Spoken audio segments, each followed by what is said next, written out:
Hello all, मेरा नाम विष्णु है और आज हम इस वीडियो में केक पीएचपी का जो बेसिक स्ट्रक्चर होता है, केक पीएचपी कैसे काम करती है, केक पीएचपी में डेटाबेस वगैरह कैसे अपन कनेक्ट करवाते हैं, ऐड एडिट डिलीट कैसे करते हैं, पीडीएफ अपन कैसे जनरेट करते हैं, एक्सेल कैसे जनरेट करते हैं, ये सारी चीज़ें हम इस वीडियो में डिस्कस करने वाले हैं।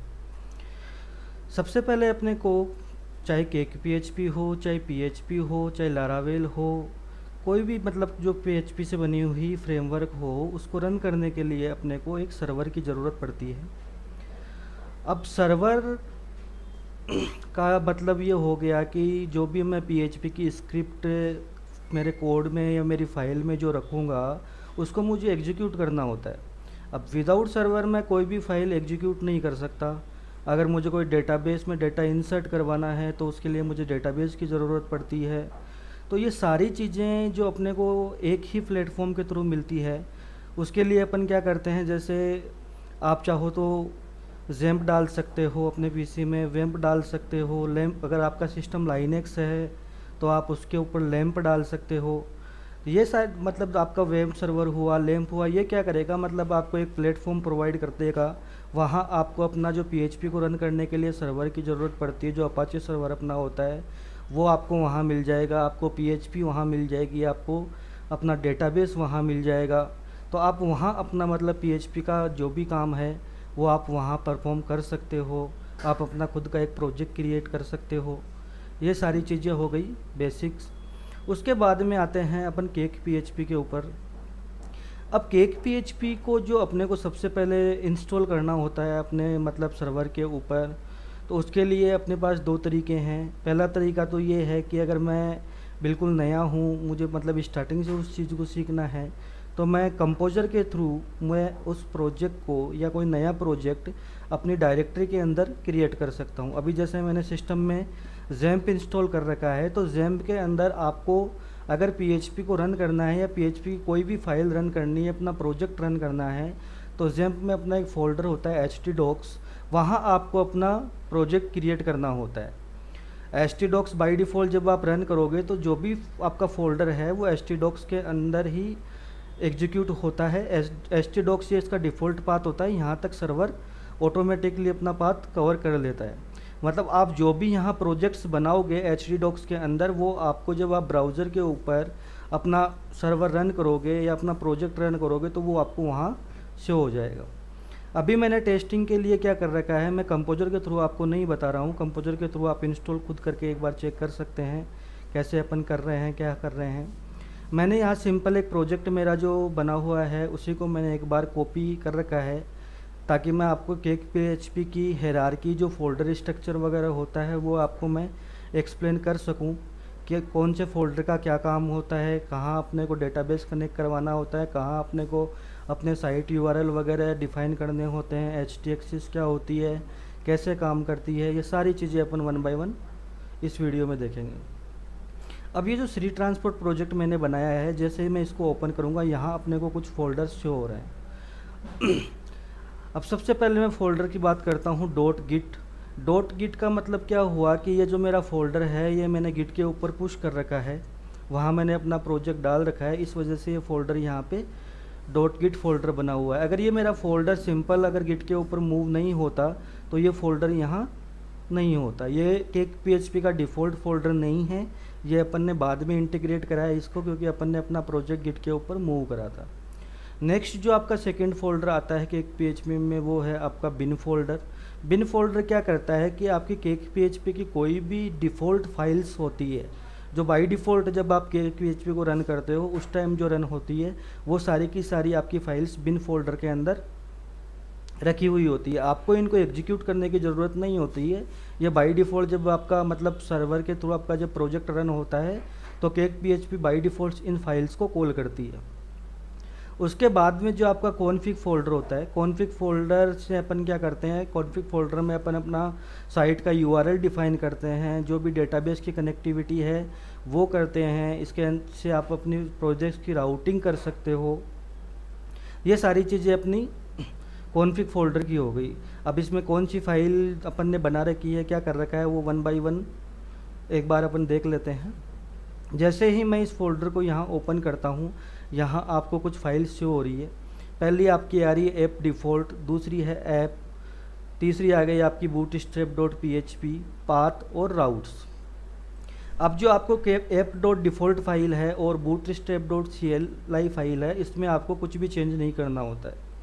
जो अपने को चेंज करना होता है वो 3 फाइलों में अपने को चेंज करना होता है। एक होती है आपकी app.php, दूसरी होती है आपकी bootstrap.php और तीसरी होती है आपकी routes.php।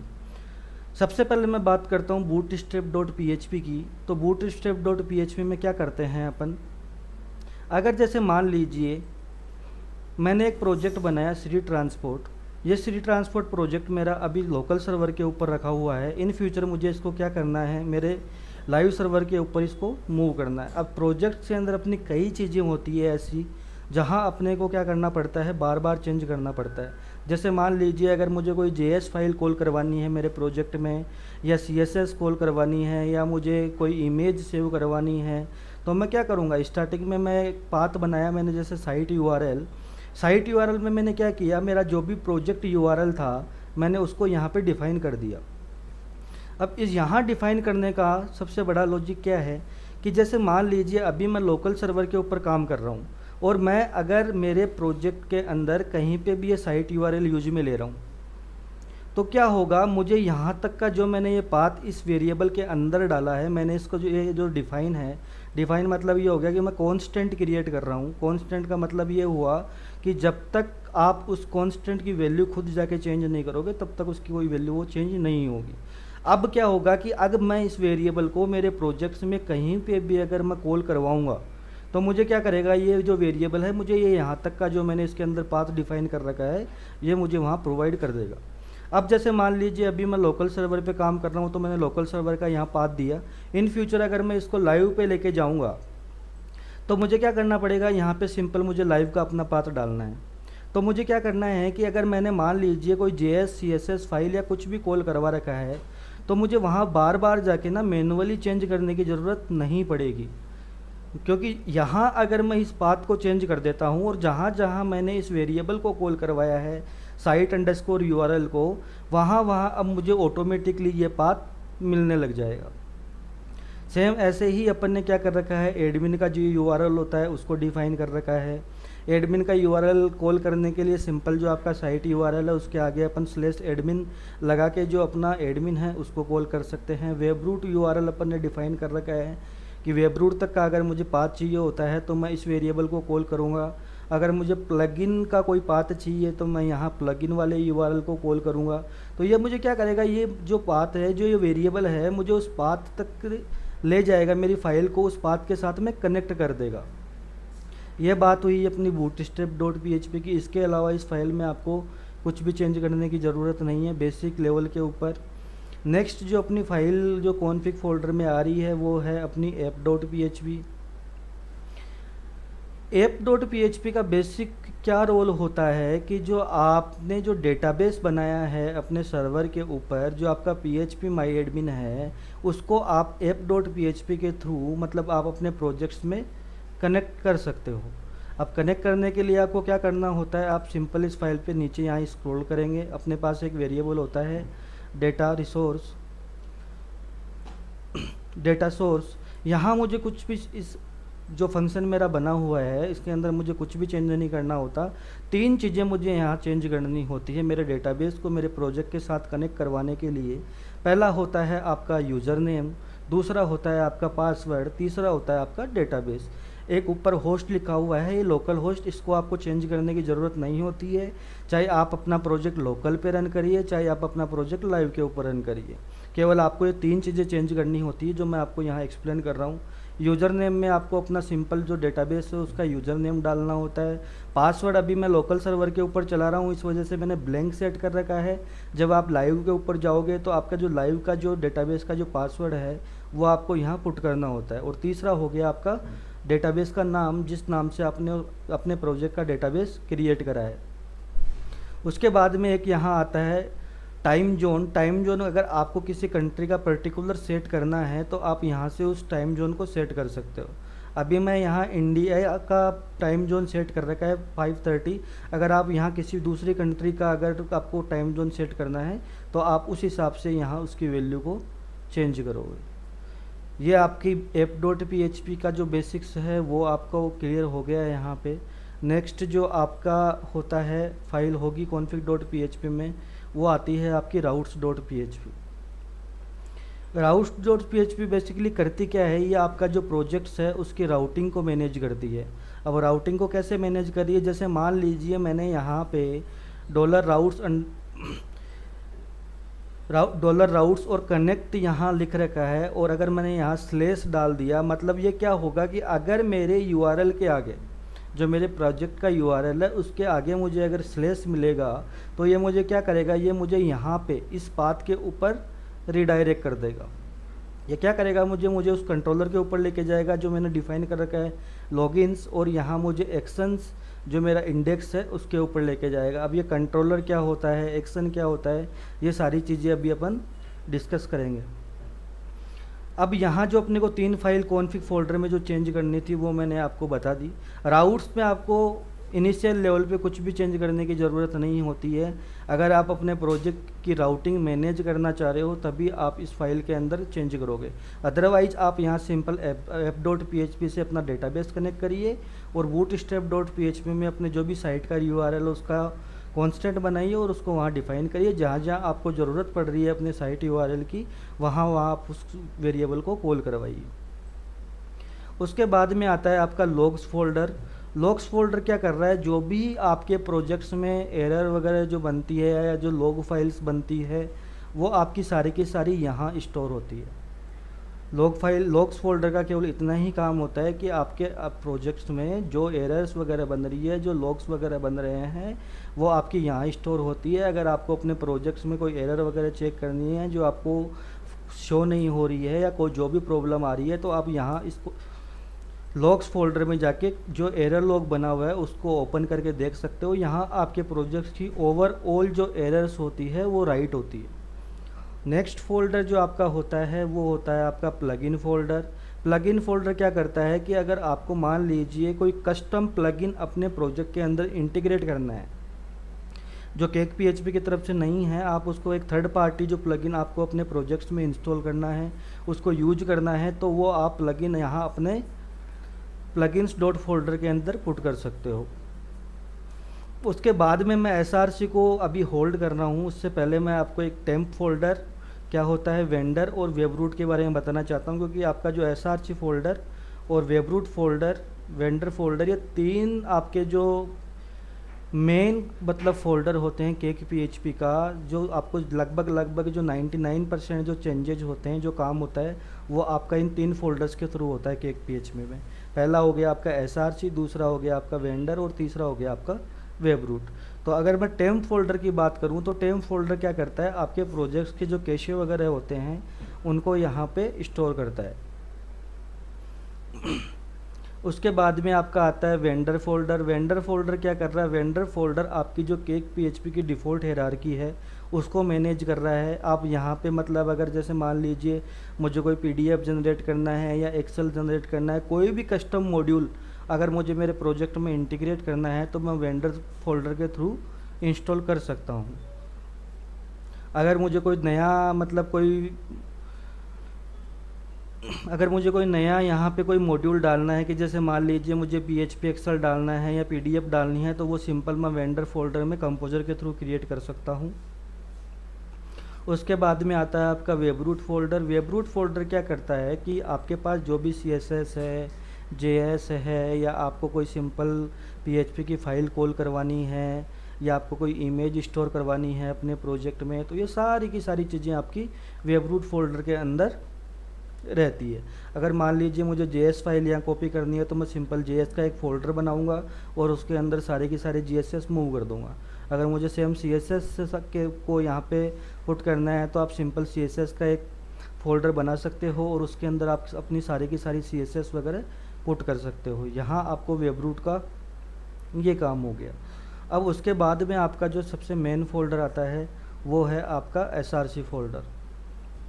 SRC फोल्डर को जब आप ओपन करोगे तो यहाँ देखिए आपको एक तो हो गया आपका console folder, controller folder, model folder, cell हो गया आपका, टेम्पलेट हो गया और व्यू हो गया। अब यहाँ जो केक PHP में अपने सबसे ज़्यादा जो काम आ रहा है वो होता है आपका MVC पैटर्न। आपकी जो केक PHP है वो हमेशा MVC पैटर्न पे ही काम करती है। MVC पैटर्न का मतलब हो गया आपका मॉडल, व्यू और कंट्रोलर। ये 3 चीज़ों के ऊपर आपका पूरा प्रोजेक्ट टिका हुआ होता है। अब कंट्रोलर क्या होता है, मॉडल क्या होता है, टेम्पलेट क्या होता है, व्यू क्या होता है, ये आपको मैं 1 बाय 1 एक्सप्लेन करता हूँ।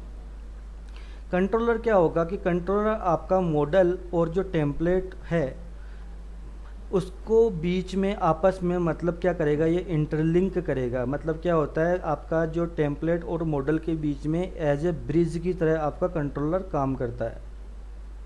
आपका क्या करेगा, अगर मेरे पास कोई भी रिक्वेस्ट आ रही है ब्राउज़र से या सर्वर से, तो उस कंट्रोलर आपको क्या करेगा, सबसे पहले उस रिक्वेस्ट को एक्सेप्ट करेगा। वो उस रिक्वेस्ट को सबसे पहले मॉडल के पास भेजेगा। मॉडल ये चेक करेगा कि जो आपका डेटा है जिसके रिगार्डिंग आपकी क्वेरी आई है वो मेरे पास यहाँ एग्जीक्यूट हो रही है या एग्जिस्ट कर रही है या नहीं कर रही।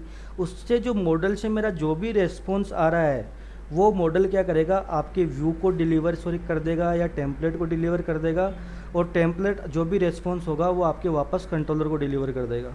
तो आपकी ये एक हायरार्की बन गई जिसके थ्रू मुझे क्या होगा, जो भी मुझे व्यू देखना है मेरी वेबसाइट का वो मेरे फ्रंट एंड के ऊपर जनरेट हो जाता है। अब कंट्रोलर में क्या कर रहे हैं अपन, कंट्रोलर बेसिकली क्या होता है, आपकी क्लासेस के साथ में काम करता है। कि जैसे मान लीजिए मुझे एक मॉडल बनाना, मुझे एक मतलब कोई भी प्रोजेक्ट में एक मॉड्यूल इंटीग्रेट करना है। कि जैसे मान लीजिए एक स्टूडेंट का मैं मैनेजर बनाना चाह रहा हूँ कि जहाँ से स्टूडेंट क्या करे, अपना ऐड कर सकता है, एडिट कर सकता है, डिलीट कर सकता है, ये सारी चीज़ें मुझे कंफर्म मतलब इसमें इंटीग्रेट करनी है। तो यहाँ मुझे 3 चीज़ें काम में लेनी होती है। पहला हो गया आपका कंट्रोलर, दूसरा हो गया आपका मॉडल और तीसरा हो गया आपका टेम्पलेट। अब आपको यहाँ एक ये चीज़ ध्यान रखनी होती है MVC पैटर्न में कि जिस नाम से आप अपना कंट्रोलर बनाओगे वही नाम आपका मॉडल का होना चाहिए, वही नाम आपका टेम्पलेट में जो आप फोल्डर क्रिएट करोगे उसका नाम होना चाहिए। अगर आपने नेमिंग कन्वेंशन में गड़बड़ कर दी तो आपका प्रोजेक्ट या आपका जो भी मॉड्यूल आप यहाँ बनाना चाह रहे हो या रन करना चाह रहे हो वह आपका एग्जीक्यूट नहीं होगा।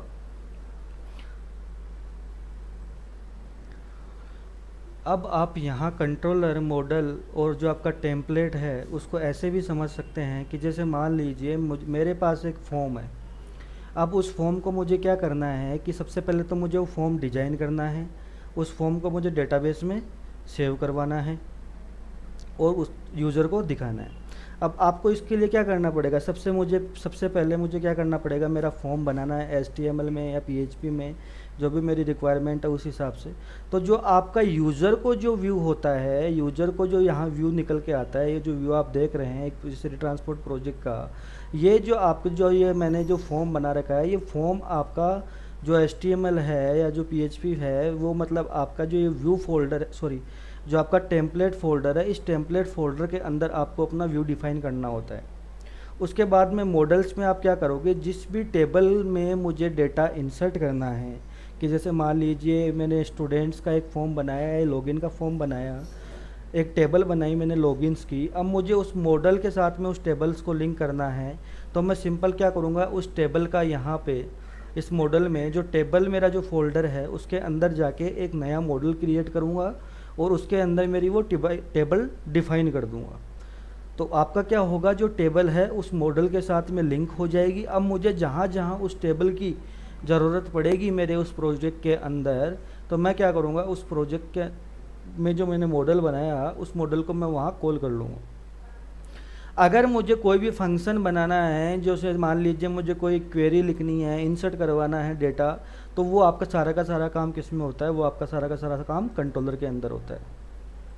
उसके बाद में आई यहाँ पे एक अपना सेल फोल्डर आता है। सेल फोल्डर बेसिकली क्या करता है कि जैसे मान लीजिए मुझे कोई क्रोन चलानी है, क्रोन की मतलब ये हो गया कि मैं चाहता हूँ कि रात को 12 बजे जिन जिन लोगों ने मेरा सब्सक्रिप्शन ले रखा है मेरे किसी पैकेज का, मेरे किसी प्रोडक्ट का, उनको मतलब एक मेल चली जाए कि आज रात 12 बजे से पहले पहले ये आपका पैकेज एक्सपायर हो जाएगा, तो आप इसे रिन्यू करवाइए। तो सिंपल आप वो फाइल यहाँ सेल फोल्डर में रख के क्रोन के थ्रू उसको एग्जीक्यूट करवा सकते हो। अब अपन बात करते हैं इस व्यू की।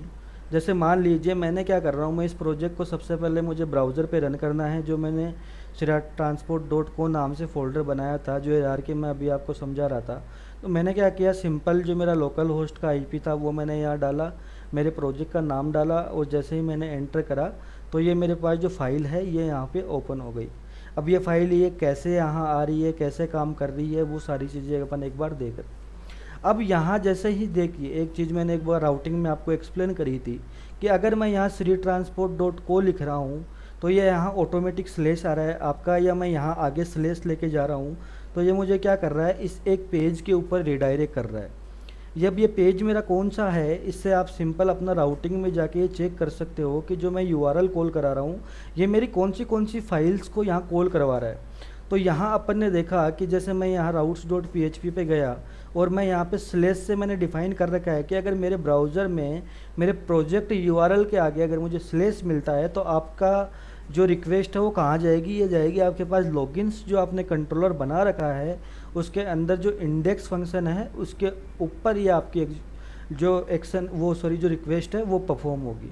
अगर यहाँ देखिए, जैसे ये मेरा लॉगिन्स कंट्रोलर हो गया, लॉगिन्स कंट्रोलर में मेरा ये इंडेक्स फंक्शन हो गया, और यहाँ पे अगर जैसे मैं इको हेलो डाई करता हूँ और इस मेरे को जो मेरा जो यूआरएल है उसको मैं वापस ब्राउज़र में जाके रन करता हूँ तो ये आपको क्या करेगा, यहाँ पे मेरे कोड को एग्जीक्यूट कर देगा जो मैंने लिखा है। तो इससे आप ये इजीली आइडेंटिफाई कर सकते हो कि मेरी कौन सी फाइल कॉल हो रही है।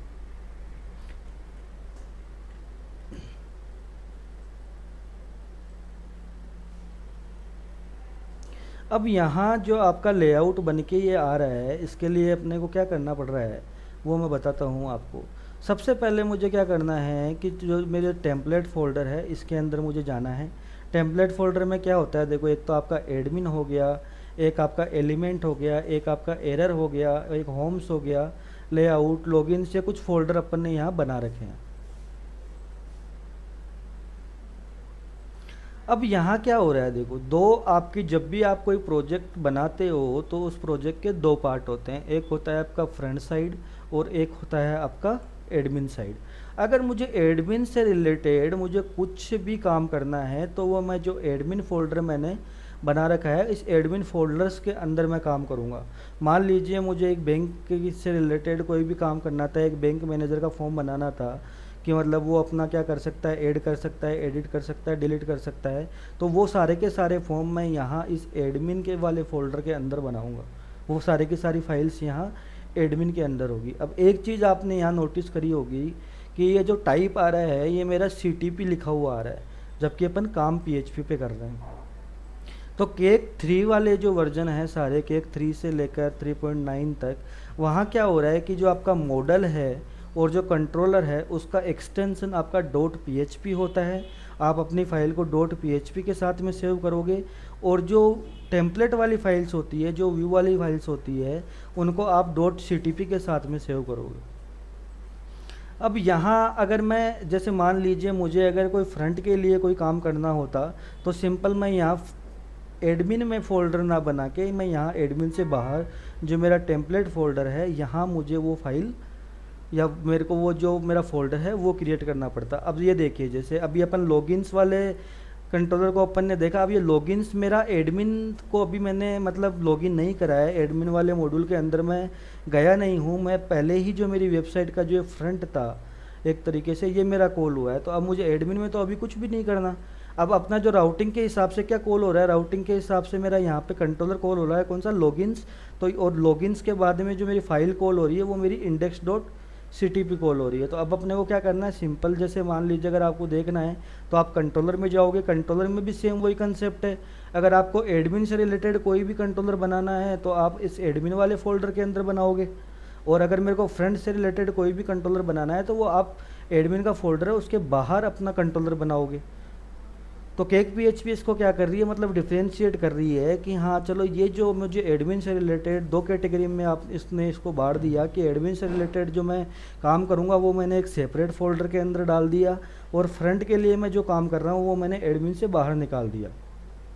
अब अगर मैं यहाँ आता हूँ तो ये देखिए मेरे पास एक तो एडमिन के कंट्रोलर्स हो गए जो इस फोल्डर के अंदर होंगे, एक मेरा ऐप कंट्रोलर हो गया, एरर कंट्रोलर हो गया, होम्स कंट्रोलर और लॉगिन्स कंट्रोलर। ये अपन कंट्रोलर अपन ने यहाँ डिफाइन कर रखे हैं। अब मैं लॉगिन्स कंट्रोलर को ओपन करके मैंने दिखाया आपको कि अगर मैं यहाँ कोई भी मेरी जो रिक्वेस्ट मैंने डाली कि स्लेस के बाद में अगर यूआरएल के ऊपर मैं जो भी कॉल करा रहा हूँ तो आपका वो इस एक्शन के ऊपर आ रहा है, तो मैंने यहाँ सिंपल इको हेलो डाई लगा के आपको दिखाया, तो इको हेलो डाई आपके वहाँ ब्राउज़र के ऊपर प्रिंट हो गया। अब यहाँ आप ये देख रहे हो कि जो नेक्स्ट चीज़ अपन ने लिखी $this view builder layout login, ये क्या होता है कि जब भी आपको अपना एडमिन के अंदर या कोई भी लेआउट को अगर आपको कॉल करना है तो आपको ये वाले लाइंस वहाँ पुट करनी ज़रूरी होती है। लॉगिन्स वाला अपन ने क्या कर रखा है, एक लेआउट बना रखा है। लेआउट में क्या कर रखा है अपन ने, अब इसकी जो हेडर फाइल्स होती है, जो CSS फाइल्स होती है, वो मैंने वहाँ उस logins.ctp में डाल रखी है, और उसको जो मैंने वहाँ जो कंबाइन कर रखी है 2 फाइलें, उनको एक सिंपल फाइल में डाल के इसका लेआउट बना दिया लॉगिन। तो इसका मतलब ये हुआ कि जहाँ जहाँ मैं इस लेआउट को कॉल करूँगा वहाँ वहाँ मेरे पास क्या होगा, मेरी हेडर और जो मेरी फूटर फाइल्स हैं वो ऑटोमेटिकली इस फाइल के थ्रू यहाँ पे कॉल हो जाती है। अब ये अगर मुझे यहाँ पे जैसे मान लीजिए मैं एक बार के लिए मेरे टेम्पलेट फोल्डर में जाता हूँ, यहाँ एलिमेंट्स जो एक फ़ोल्डर हो गया, एक ये आपका लेआउट फोल्डर हो गया। एलिमेंट्स में आप क्या करते हो, अपनी जो वेबसाइट है उसकी जो हेडर फूटर जो भी आप मतलब CSS वगैरह डिफ़ाइन कर रहे हो, आप यहाँ हेडर और फूटर में डिफ़ाइन करते हो। उसके बाद में यहाँ आपका जो आता है एडमिन, अगर मुझे एडमिन से रिलेटेड मुझे कोई भी मतलब हेडर और फूटर फाइल्स बनानी है या कोई भी ऐसी कॉमन फाइल बनानी है जो बार बार मेरे किसी मॉड्यूल में यूज में आ रही है, तो वो मैं सिंपल एडमिन के थ्रू यहाँ पे जो एलिमेंट्स फोल्डर है उसके थ्रू मैं यहाँ उसको कॉल कर सकता हूँ। अब यहाँ अगर मैं इस वाले एग्जाम्पल की बात करूँ, ये जो आपका श्री ट्रांसपोर्ट वाले जो लॉगिन स्क्रीन दिख रही है, तो यहाँ मेरी index.php फाइल कॉल हो रही है। तो मुझे अब index.php फाइल कहाँ कॉल होगी, अब मैंने आपको बताया कि जो आपका कंट्रोलर है, मॉडल है और जो लॉगिन है ये आपके सेम नेम से होते हैं। तो जिस नाम से मेरा कंट्रोलर एक्सेस हो रहा है उसी नाम से मुझे उस फाइल के अंदर मेरा फोल्डर मिलेगा। तो मैं टेम्पलेट फोल्डर के अंदर गया, यहाँ मेरा जो लॉगिन्स जो फाइल बनी हुई है ये देखिए आपकी index.php है। यहाँ मैंने अगर मैं इसको सिंपल अगर यहाँ एडिट करता हूँ तो ये मेरी index.php यहाँ फाइल कॉल हो गई। अब ये देखिए यहाँ जो ये फॉर्म निकल के जो आपके पास आ रहा है, ये जो फॉर्म यहाँ पे जो कॉल हो रहा है ये आपकी ये वाली फ़ाइल एग्जीक्यूट हो रही है। अगर मैं यहाँ से इस फाइल को एक बार के लिए कट कर दूँ या इसका जो पूरा का पूरा कोड हटा दूँ और फिर मैं उस फाइल को अगर यहाँ रन करता हूँ, गया मेरा फॉर्म। क्योंकि मैंने क्या कर रखा है, मैंने ये जो फाइल बना रखी है index.php, इसके ऊपर मेरा फॉर्म क्रिएट कर रखा है। तो फॉर्म्स जो आप क्रिएट कर रहे हो वो आपको सिंपल अपने टेम्पलेट फोल्डर के अंदर क्रिएट करना होता है। ये फाइल्स जो आप यहाँ देख रहे हो ये मेरी index.php कॉल हो रही है। उसके बाद में अब जो ये अपना फंक्शन है, इसके बाद में ये कह रहा है कि अगर मैं यहाँ मेरा यूज़र नेम और पासवर्ड में डाल के अगर यहाँ इसको साइन इन करता हूँ तो उसके बाद की क्या प्रोसेस होगी वो आप इस फंक्शन के थ्रू यहाँ पर देख सकते हैं। जैसे ही मैंने यहाँ पे यूज़र नेम और पासवर्ड डाला, सपोज करिए मैंने यहाँ मेरा यूज़र नेम डाला,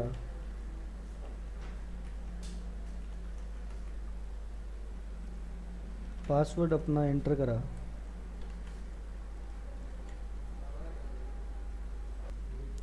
उसके बाद जैसे ही मैं यहाँ साइन इन पे क्लिक करता हूँ तो मेरा जो ये रिक्वेस्ट है, ये रिक्वेस्ट मेरी कहाँ गई, ये मेरी रिक्वेस्ट गई उसी एक्शन के ऊपर।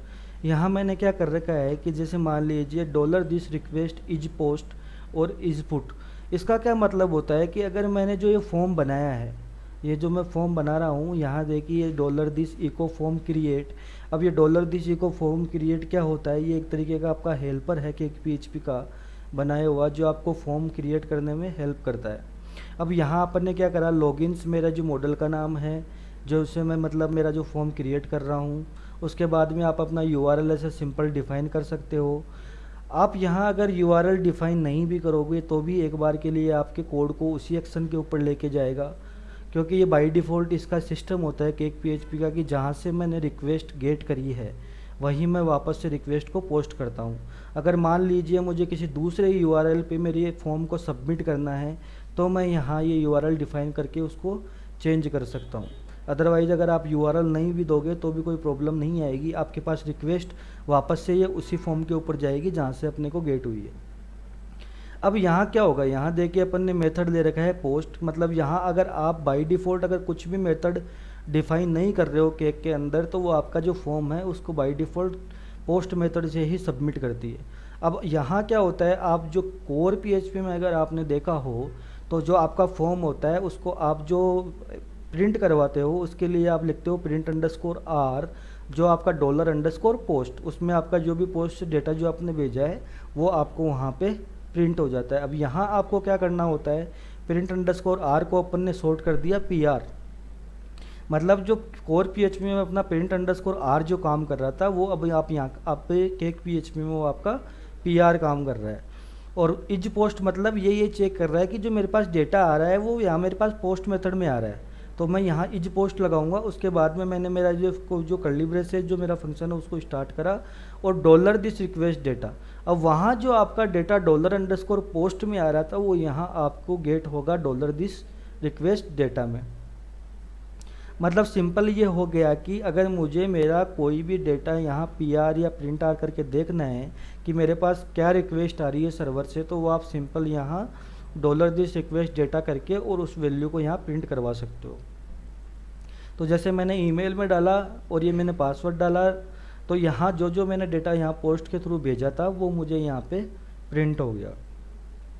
जैसे ही मैं यहाँ पे इस कोड को कमेंट करके और इसको सबमिट करूँगा तो ये मुझे क्या कर देगा, ये मैंने लॉगिन का यहाँ पे कोड लिख रखा है, तो ये क्या करेगा मुझे सिस्टम के अंदर लॉगिन कर देगा।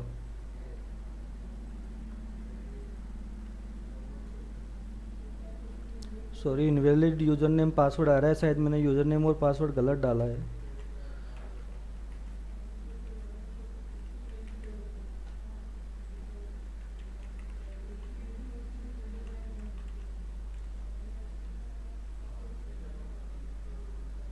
ये देखिए जैसे मैंने इसको लॉगिन करा, अब इसने मुझे क्या किया, जो एडमिन मेरा जो स्ट्रक्चर था, जो मेरा एडमिन फोल्डर था उसके अंदर इसने मेरे को भेज दिया। अब यहाँ आपको अगर मेरे को ये देखना है कि मेरा जो प्रोजेक्ट चल रहा है, जो मेरा मॉड्यूल चल रहा है वो मेरा फ्रंट के लिए चल रहा है या मेरा एडमिन के लिए चल रहा है, तो अगर मतलब आपके यहाँ यूआरएल में अगर आपको एडमिन शो हो रहा है तो मतलब आप अभी एडमिन साइड पे काम कर रहे हो। अगर आपका यहाँ सिंपल यूआरएल कॉल होता है एडमिन, उसमें आपको नहीं शो हो रहा है तो मतलब अभी आप यहाँ फ्रंट साइड के ऊपर काम कर रहे हो। ये सिंपल हुआ कि अपन कैसे मतलब इसमें फॉर्म मैंने क्रिएट करा था और उसके बाद में मैंने उसको पोस्ट करा और यहाँ उसको लॉगिन करवाया। अब अगर मैं यहाँ वापस एक बार इसके एसआरसी फोल्डर में आता हूँ, वापस से मैं इसको टेम्पलेट के अंदर जा रहा हूँ। टेम्पलेट में अब यहाँ अगर मुझे जैसे लेआउट, मान लीजिए मुझे लेआउट था जो मेरा लॉगिन का, अब मैं इस लॉगिन फाइल को यहाँ को ओपन करके दिखाता हूँ एक बार आपको।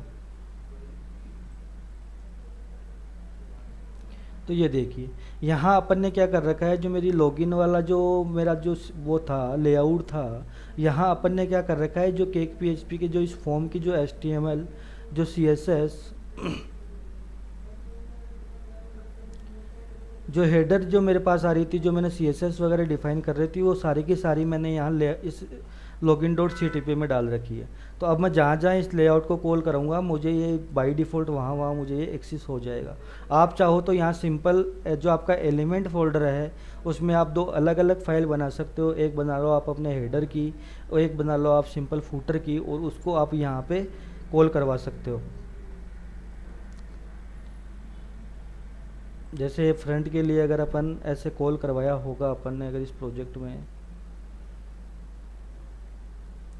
ये देखिए अगर जैसे मान लीजिए मैंने एलिमेंट जो मेरा फोल्डर था, एलिमेंट फोल्डर में मैंने एक header.ctp नाम से फाइल बनाई, तो अब अगर मुझे यहाँ इस लेआउट के अंदर मुझे कॉल करना है उस फाइल को, तो मैं सिंपल लिखूँगा मेरा $this और उसके बाद में मेरे फोल्डर का नाम, जिस फोल्डर से मुझे वो फाइल गेट करनी है, और उसके बाद में आ जाएगा आपका फोल्डर का फाइल का नाम।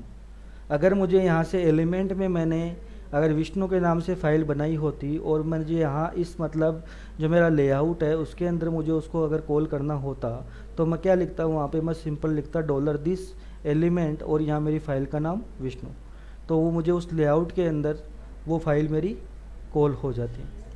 ऐसे ही मैंने हेडर कॉल करवाया, ऐसे ही मैंने फुटर कॉल करवाया, और ये आपकी केक PHP का डिफ़ॉल्ट सिंटेक्स होता है कंटेंट को फेच करने के लिए। इसमें अपने को कुछ भी चेंज नहीं करना होता है, ठीक है। उसके बाद में अपन आगे चल रहे हैं। अपना जो फोल्डर आता है इसमें एक व्यू में अपन क्या कर रहे हैं कि जैसे मान लीजिए आपने कोई भी मतलब हेल्पर बनाया। अब हेल्पर, कंपोनेंट, बिहेवियर, ये 3 चीज़ें केक PHP में होती है। थोड़ा सा मैं इसका ओवरव्यू आपको दे देता हूँ।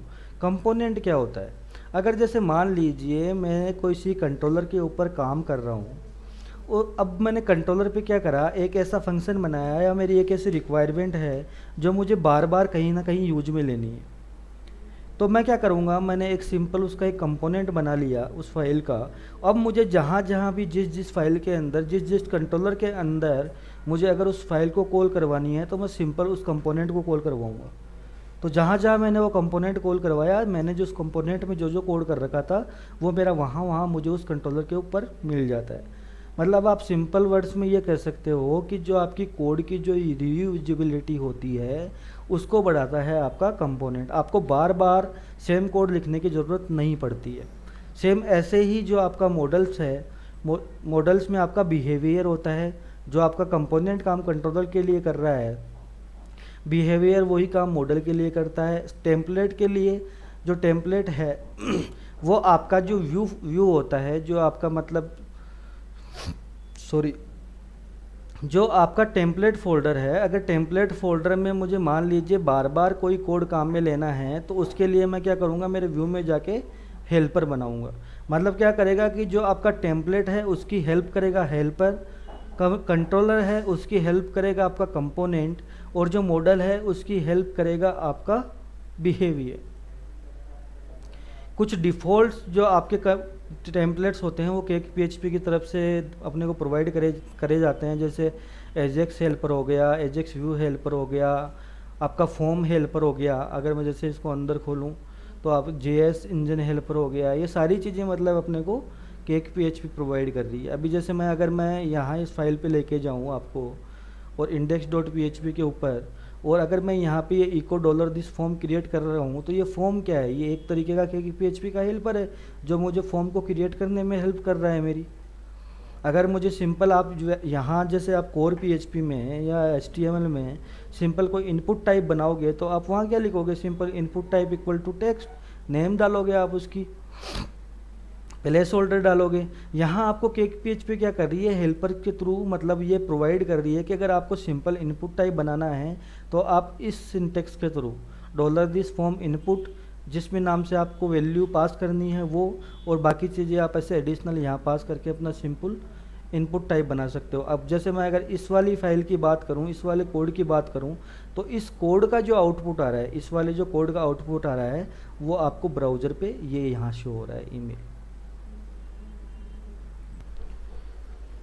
अब यहाँ देखिए, जैसे मान लीजिए मैं एक बार कंट्रोलर फोल्डर में गया वापस। अब यहाँ आपको एक कंट्रोलर जो दिख रहा है ऐप कंट्रोलर ऐसे ही आपको दिखेगा एक ऐप मॉडल जब आप मॉडल्स के अंदर जाओगे वहाँ पे। अब ये ऐप कंट्रोलर क्या होता है, ये जो आपके जितने ही भी कंट्रोलर बने हुए हैं इस कंट्रोलर के अलावा, ऐप कंट्रोलर के अलावा जितने भी कंट्रोलर मेरे प्रोजेक्ट्स के अंदर बने हुए हैं, ये सारे के सारे कंट्रोलर्स का जो पेरेंट कंट्रोलर होता है वो होता है आपका ऐप कंट्रोलर। अगर जैसे मान लीजिए अभी मैं यहाँ जाऊँ वापस से इस फाइल के ऊपर और मैं लॉगिन्स कंट्रोलर पे क्लिक करता हूँ तो यहाँ ऊपर टॉप पर देखिए जो लॉगिन्स कंट्रोलर की जो क्लास बनी हुई है ना, यहाँ आपको क्या दिख रहा है, लॉगिन्स, उसके बाद में आपका कंट्रोलर, ये कंट्रोलर इसका एक्सटेंशन है, इसको अपने को हटाना नहीं है। उसके बाद में यहाँ एक वर्ड्स लिखा हुआ है एक्सटेंड्स ऐप कंट्रोलर।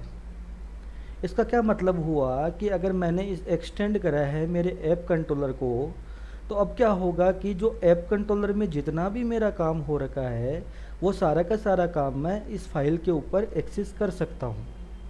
हर कंट्रोलर का यही सीन होता है, वो एक्सटेंड करता है अपने पेरेंट कंट्रोलर को। हर मॉडल का यही सीन होता है, वो एक्सटेंड करता है अपने पेरेंट मॉडल को। अब जैसे सपोज करिए मैंने यहाँ पे जो मेरा ये ऐप कंट्रोलर है, यहाँ मैंने एक फंक्शन बनाया लोकेशन फ़िल्टर के नाम से। ये फंक्शन मुझे क्या कर रहा है, ये फंक्शन कर रहा है कि जो भी डेटाबेस में मैंने मेरी जो लोकेशंस डाल रखी है, ऐड कर रखी है, वो मुझे फाइंड आउट करनी है। तो मैंने सिंपल यहाँ पे क्या करा, ये फंक्शन के थ्रू मैंने उस लोकेशन को फाइंड आउट करा।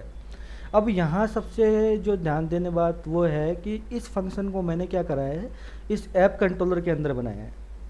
ऐप कंट्रोलर में मैंने क्यों बनाया, क्योंकि मुझे क्या है, ये जो लोकेशन फ़िल्टर जो लोकेशन थी मुझे मतलब मेरे प्रोजेक्ट्स में मतलब रैंडमली यूज करनी थी, बार बार मेरे फंक्शन वहाँ काम में आ रही थी हर कंट्रोलर के ऊपर। तो अब मुझे क्या करना था, मेरे पास दो तरीके थे। एक तरीका तो ये था कि मैं क्या करूँ, इस फंक्शन को यहाँ से कॉपी करता और हर कंट्रोलर के अंदर मैं पेस्ट करता इसको। मान लीजिए लोकेशन वाला जो फ़िल्टर वाला फंक्शन है, अगर मुझे इसको लॉगिन्स कंट्रोलर में अगर मुझे लोकेशंस फाइंड करनी थी, तो एक तरीका तो मेरा ये था कि मैं सिंपल यहाँ पे उसको यहाँ कॉपी पेस्ट कर देता, तो यहाँ वो ऑटोमेटिक फंक्शन बन गया। दूसरा तरीका ये है कि इससे क्या होगा कि मुझे बार बार कॉपी पेस्ट करना पड़ेगा, मेरे लाइन ऑफ कोड्स है वो मेरा ज़्यादा हो जाएगा।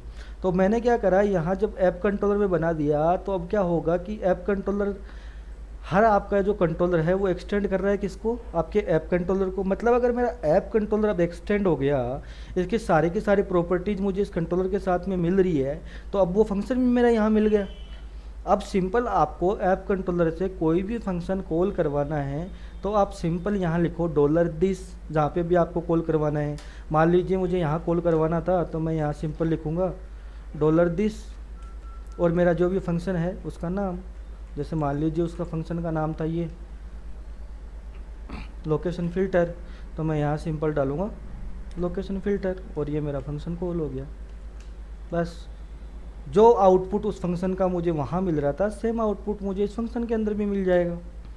तो मुझे क्या करना पड़ा, मुझे बार बार कॉपी पेस्ट करने की ज़रूरत नहीं पड़ी, मैंने सिंपल उस फंक्शन को कॉल करवा दिए हैं यहाँ पे। ऐसे ही अब आपका जो व्यू है, जो आपका टेम्पलेट है, वहाँ मान लीजिए मुझे लोकेशन की ज़रूरत पड़ती, तो दो तरीके हैं मेरे पास। या तो मैं क्या करूँ, मैं कंट्रोलर पे वो डेटा निकाल के वहाँ भेजूँ, या फिर मैं क्या कर सकता हूँ, कंट्रोलर जो आपका टेम्पलेट है उसकी हेल्प कौन करता है, उसकी हेल्प करता है आपका हेल्पर। तो मैं क्या करूँगा, सेम एक फंक्शन बना लूँगा हेल्पर के अंदर और उसको यहाँ CTP फाइल के अंदर कॉल करा सकता हूँ। CTP फाइल में आपका हेल्पर कॉल कराने के लिए आप सिंपल वो ही करते हो, $this आपके हेल्पर का नाम, आपका जो फंक्शन कॉल करवाते हो वहाँ आपको कंट्रोलर के नाम को लिखने की ज़रूरत नहीं होती है।